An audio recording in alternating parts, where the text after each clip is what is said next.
بھائی میری بیٹی کا گولڈ پہنی ہوئی تھی، وہ تقریباً 1 تولے کا چین اور لاکٹ تھا، وہ نکال کے وہ لڑکیاں لے گئی ہیں۔ اور وجہ کیا بتا رہے ہیں کہ وہاں کے جو لوگ ہیں آس پاس کے، وہ یہ بتا رہے ہیں کہ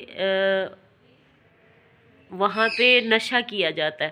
اور اس لڑکی کا بھی یہ تھا کہ اس لڑکی کا اس کے والد نے پوچھا ملیحہ سے، مطلب ملیحہ کی کوئی کلاس فیلو تھی، تو وہ کہہ رہی تھی کہ میں ملیحہ پڑھائی میں اچھی ہے، وہ بچی اس کی پڑھائی میں اچھی نہیں ہے۔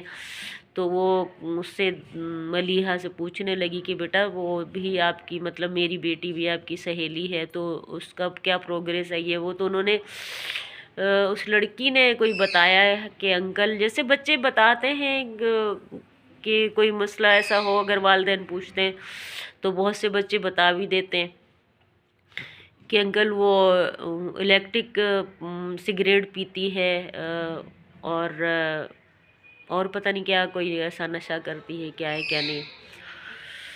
تو بجائے اپنی اولاد کو کہنے کے اس نے جا کے مطلب بیٹی کو ڈانٹتا یا کچھ نہیں، اس نے یہ کہا کہ تیری سہیلی یہ کہہ رہی ہے، اور پھر جا کے سہیلیوں نے مل کے اس بچی کو مارا، زد و کوب کیا، اور یہ حال ہے۔ تو اللہ تعالیٰ بیٹی یا بیٹے کو ہدایت دے رب تعالیٰ، اور میں سب ماں باپ سے ہاتھ جوڑ کے ریکویسٹ کرتی ہوں کہ اپنے اولاد پر دھیان دیں، اپنے اولاد کو صحیح تربیت دیں۔ پیسہ سب کچھ نہیں ہوتا۔ آج آپ لوگوں کو پیسے کا نشہ ہے، پیسہ ہے، کل کو یہ پیسہ نہیں ہوگا، یا خدا نخواستہ آپ کے بچے کسی آپ کے اس رویے سے کچھ اور اپنا نقصان کر بیٹھیں گے، تو خدا را اپنے اولاد پر دھیان دیں۔ بلکہ دیکھیں اولاد سب کے برابر ہوتے ہیں، سب ماں باپ ایک جیسے ہوتے ہیں۔ مجھے دوسروں کے بچوں کے لیے بھی دکھ ہوتا ہے، تکلیف ہوتی ہے۔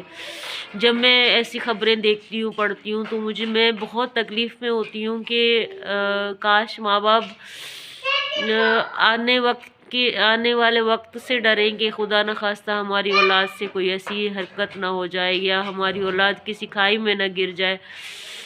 دیکھیں مرنے کے بعد ہم سے یہ بھی پوچھ گچھ ہوگی کہ ہم نے اپنے اولاد کو کیا دیا، کیا سکھایا ہم نے اپنے اولاد کو۔ دیکھیں کہہ رہے ہیں نا کہ ایک بندہ مر گیا، بہت گنہگار تھا، تو اس کو دوزخ کی طرف کی کھڑکی کھلی ہے، تو وہ بہت پریشان، ظاہر ہے جل رہا تھا۔ تو کچھ عرصے بعد پھر اس ایک دم جنت کی کھڑکی کھلی ہے، اس کو ٹھنڈی ٹھنڈی ہوا آنے لگی ہے۔ تو پوچھا گیا کیا، اس نے پوچھا کہ بھئی کیا ایسا ہے، تو بتایا کہ جب بچہ اس بندے کا چھوٹا تھا اور آج وہ مدرسے چلا گیا، اس نے پہلا سبق لیا بسم اللہ کر کے قرآن کی، تو اللہ تعالیٰ نے اس کے لیے مغفرت کی ہے، اور اللہ تعالیٰ نے بخش دیا اس بندے کو۔ تو یہ چیزیں ہم اپنے اولاد کو، دیکھیں امیر زادے آپ ضرور ہو، اللہ آپ کو امیر زادہ بنائے، شہزادے شہزادیاں پیدا کرو، لیکن دنیا میں رہ کے اور آخرت کے لیے ضرور سوچنا چاہیے، کیونکہ ہمیں یہاں سے ایک دن جانا ہے۔